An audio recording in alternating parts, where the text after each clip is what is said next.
going anywhere.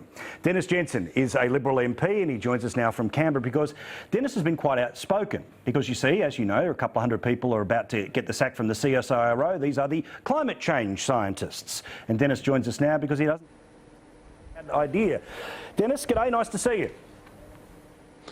Good evening, Paul. Nice to be on your show. Thank you, mate. I'm glad you're here. All right, tell me nice and simply, why is the cutting of scientists from the CSIRO, particularly focused on climate change, not a bad thing? Well, it's a good thing because, quite frankly, climate science isn't CSIRO's core business. CSIRO's core business is improving Australian technology and improving knowledge of things like farming methods, etc., that will improve our economy. The climate is basically the Bureau of Meteorology's business, so this is just a redeployment of capability within CSIRO to areas where they are more correctly doing their work. Now, Dennis, you have a PhD in material science and physics, so you're not some sort of knuckle dragger who doesn't understand the role of science. Let's get out there before Twitter does. It's as you say, it's not the core business, but do you believe that do you believe the view that the CSIRO and this area of its business is something that has become politicised and become part of a political narrative rather than a science-driven experiment? Absolutely, it's become a political narrative, and you know, you just have a look at the terminology with anyone that doesn't have the same view as the so-called consensus view. They call deniers and worse. So give me an idea here where, again, the political reaction has been fairly vicious because any move on the CSIRO is considered one that is backward here. Again, what is the argument to those who would say, well, hang on, this is an area where the science is largely settled. This is an area where the world has to keep moving and you have to keep an eye on temperature, climate and all the rest of it, and why not better than the CSIRO to do that in concert with the BOM and everyone else?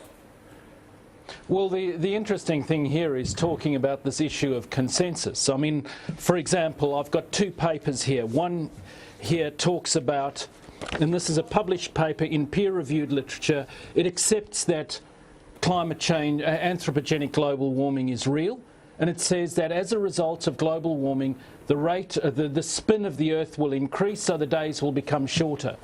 This paper similarly accepts that human beings are causing global warming, and they say that human-caused global warming will result in the Earth slowing down or days becoming longer. So they're exactly the opposite. Obviously, they both can't be right.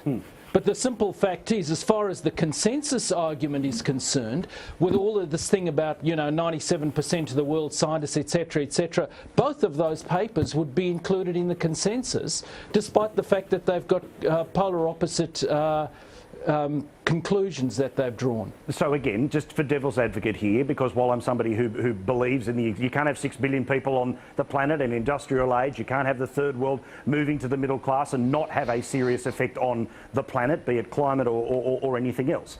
Why shouldn't an organisation like the CSIRO be someone who tries to tell us what the local effects are here in Australia? Because quite frankly, thus far the local predictions, and in fact even the global predictions, have not been very good. Now, the simple fact is climate has changed. It's always going to change. That's a simple fact of life. So it is far better to deal with climate change in terms of adaptation rather than trying to control the temperature or trying to control rainfall. I mean, there have been numerous attempts, for instance, to control rainfall through things like cloud seeding.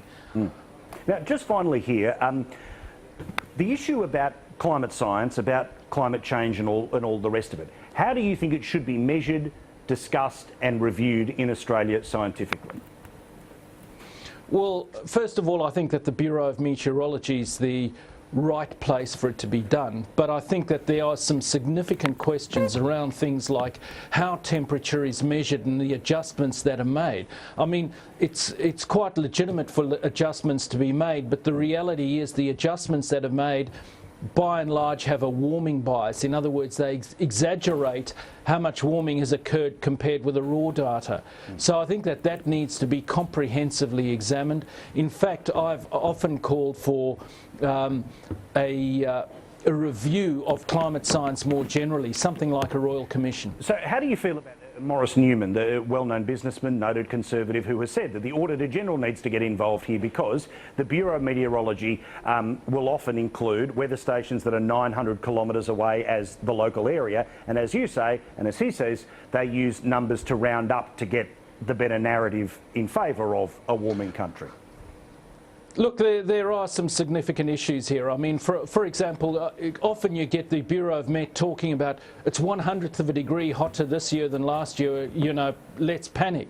But their thermometers only have to be accurate to be within 0.3 of a degree, or 30 times more than that 100th of a degree, to be deemed fit for purpose. The other thing is, when I went to see the Bureau of Meteorology about 2 years ago, they only had one fully qualified and credentialed statistician. Now, statistics is the crux of this stuff, and to only have one is a travesty. All right, and just finally here, Dennis, I want to ask you about the inevitable reshuffle that's coming the way of the government, with both Warren Truss, who's going to announce tomorrow that he's leaving, Andrew Robb as well. There's other potentials there when it comes to Malbrough and others. What would you like to see the Prime Minister do in terms of the makeup of that ministry? Do you want to see it younger, older, more Conservative, more women? What do you want to see? I'd like to see the best talented people going to the front bench, the people that are best qualified in various areas to do it. The nation deserves that, and the nation needs that, quite frankly. It's far better to have well-credentialed people there rather than play games with balances or gender or anything else. All right, Dr. Dennis Jensen, thank you so much. We'll see you again very soon. Thanks very much, Paul. Thank you very much. Dennis Jensen there, who is a Liberal Member of Parliament. Let's get into